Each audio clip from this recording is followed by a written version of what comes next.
Ontem, o ministro Alexandre de Moraes ordenou o envio ao STF do inquérito e de todo o material da operação que prendeu os hackers em Araraquara, incluindo as mensagens apreendidas pela Polícia Federal. O prazo para entrega é de 48 horas. O ministro tomou a decisão após as denúncias de que a Lava Jato tentou investigar ministros do Supremo. Mensagens obtidas pelo Intercept Brasil e divulgadas pela Folha de São Paulo revelaram que o procurador Deltan Dallagnol tentou ligar Toffoli à empreiteira acusada de corrupção. Notícias também sobre desmatamento no Brasil. Ricardo Galvão, diretor do Instituto Nacional de Pesquisas Espaciais, o INPE, anunciou hoje que será exonerado do cargo. Ele tinha um mandato de 4 anos para o cargo, mas o regimento da instituição prevê a exoneração em casos específicos. Nas últimas semanas, Bolsonaro questionou os dados divulgados pelo INPE, que apontaram um aumento em áreas desmatadas, e foi duramente criticado pelo diretor do Instituto. Ontem, o governo anunciou uma nova forma de medição do desmatamento no Brasil. Dá uma olhada. Para 85, diminuiu, mas está enorme ainda. Então, os números, no meu entender, eles foram aí espancados. Tá? Com o objetivo, pelo que parece, né, de atingir o nome do Brasil e o governo. Se quebrar a confiança, vai ser demitido sumariamente, se for possível, se tiver mandato. Sobre isso tudo, a gente conversa agora com o jornalista Leandro Fortes. Oi, Leandro, tudo bom? Oi, Thalita, tudo bem? Como é que vai? Tudo bom. A história é essa, né? Não gostei da mensagem, mata o mensageiro. Mata o mensageiro. Olha, Thalita, tem duas coisas importantes que são consequências dessas decisões do Supremo Tribunal Federal. Uma é que o Supremo acabou confirmando a veracidade das mensagens do Telegram. Agora já não há mais essa desculpa de que o Dallagnol e o Moro não atestam a veracidade. Isso acabou, porque a decisão do STF com relação ao Ministério Público, em relação à questão do Toffoli, é em cima da mensagem do Telegram. Então, é uma decisão em cima de um fato real. Então, acabou essa desculpa esfarrapada, ridícula, que eles vinham dizendo sobre a veracidade ou não do Telegram. A outra coisa importante é que vai acabar... Já não tem mais espaço para o Dallagnol, pelo menos, ficar na Lava Jato. Não tem mais condição. Ele e o Moro estão numa situação muito complicada em relação à Lava Jato. Mas o Moro, né, é juiz, o problema dele é muito mais político. O problema do Dallagnol agora é funcional. Ele não tem mais condições de ficar na Lava Jato. E ele, sem a Lava Jato, ele não vai viver, porque a gente foi descobrindo aos poucos que além da obsessão dele com o PT, da obsessão dele com o Lula, ele é obcecado por dinheiro. E a Lava Jato se transformou numa fonte de renda poderosa para ele. E ele vai perder, ele já perdeu essa fonte de renda. Sim. E, então ele e o Moro também, eles estão agora apelando para esse esgoto neopentecostal brasileiro, a Associação de Juízes e Juristas Cristãos, uma coisa semelhante a essa, que é uma picaretagem que tem o apoio e a ajuda dessa ministra Damares, que é aquela maluca da goiabeira, e eles estão apelando agora para esse lixo pentecostal, porque é o que restou a essa gente. E a gente vai descobrindo também que essas associações neopentecostais, esses fanáticos religiosos brasileiros, são, na verdade, fanáticos por grana. E essas pessoas, então, viraram um repositório de tudo que é ruim, de tudo que diz respeito a esse movimento da extrema-direita, e agora está virando o bote salva-vidas deles. Quer dizer, eles estão apoiando agora para os juristas cristãos, estão apoiando, na verdade, para esses fanáticos religiosos que também são, como eles, obcecados por dinheiro. Ontem a gente conversou com o Daniel Giovanazzi, da Brasil de Fato aqui, e ele disse assim, olha, prestem atenção a essa sessão do STF, porque a temperatura vai subir. E foi de fato o que aconteceu, né? O STF voltou já fazendo algumas imposições ao governo Bolsonaro, ditando algumas coisas. Você acha que o STF tende a ser mais ativo agora nesse segundo semestre? O STF, eu acho que tende sim, mas por razões bem específicas. A principal delas é que ele foi tocado pela questão, né?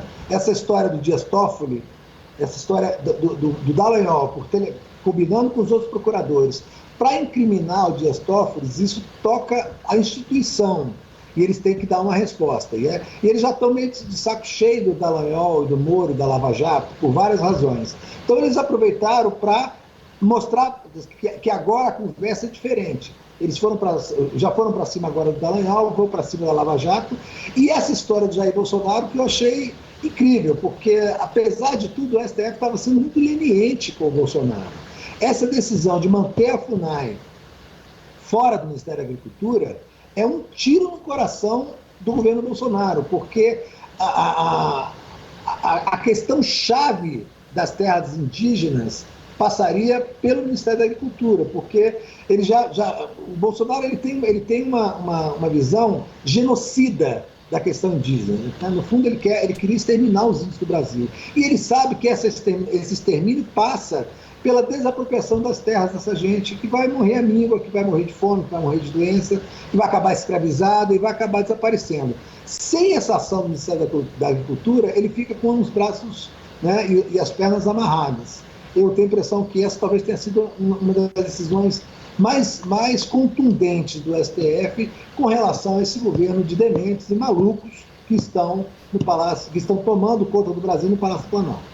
Leandro, como você viu essa questão do desmatamento? Porque, enfim, hoje tem a exoneração do diretor do INPE, essa nova forma de fazer a medição de desmatamento, e foi bastante repercutida a capa da Economist, a revista super liberal, que, enfim, veio com críticas fortes ao Brasil de Bolsonaro, com relação principalmente ao meio ambiente.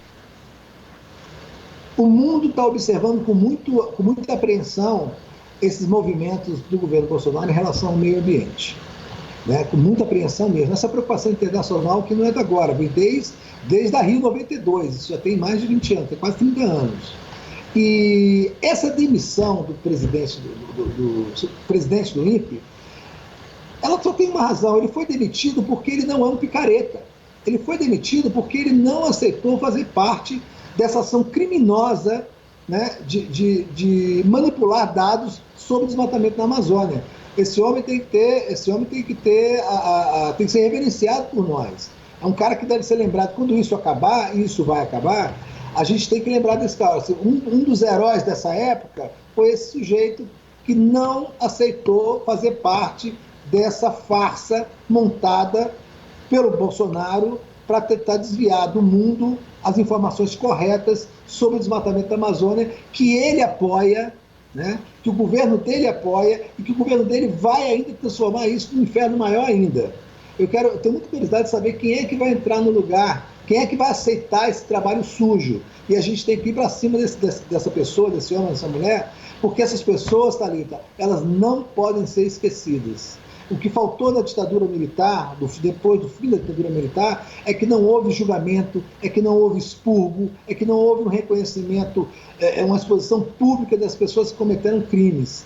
Quando acabar essa época de demência, essa época de nonsense que a gente vive, a gente tem que se debruçar sobre isso depois.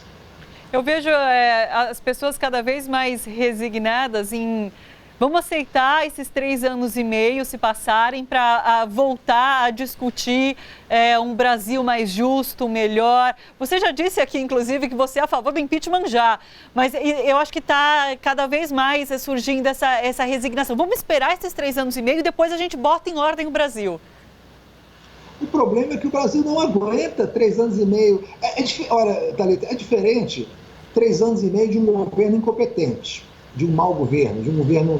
Né? A gente aguentou 5 anos de governo Sarney. Eu sei, você é muito jovem, mas o governo Sarney foi um governo muito incompetente, foi um governo desastroso, e a gente aguentou 5 anos, o país aguenta. Politicamente, nós aguentamos um mau governo. O problema é que esse não é um mau governo, esse é um governo sem caráter. Esse é um governo genocida, esse é um governo racista, esse é um governo que está destruindo o patrimônio da nação e destruindo a imagem da nação, que está nos colocando de quatro. Eles estão comemorando agora o Brasil ter ter o status de extra-OTAN, para virar bucha de canhão da OTAN, para ceder território, para instalar o Guantánamo aqui também no Brasil. É isso que eles estão comemorando. Eles estão comemorando a gente ter virado um país subalterno, de 5ª categoria. E isso não tem jeito. Assim, eu acho que foi o Miguel Reale Júnior, que aliás é um jurista de direita, de extrema direita, que falou que o caso do Bolsonaro não é nem de impeachment, é de interdição. E eu concordo com ele. É de interdição psiquiátrica. Esse cara tem que ser parado de alguma forma. Então, a questão do impeachment, eu repito, ela não é mais uma questão política, ela é uma questão de sobrevivência da nação. Olha só, você que curte a TVT e quer contribuir com a gente para que a nossa programação chegue cada vez mais longe, se inscreva no nosso canal do YouTube /Rede TVT e torne-se membro. Ou então faça a sua contribuição em nosso Catarse. É só acessar catarse.me/TVT. A gente agradece.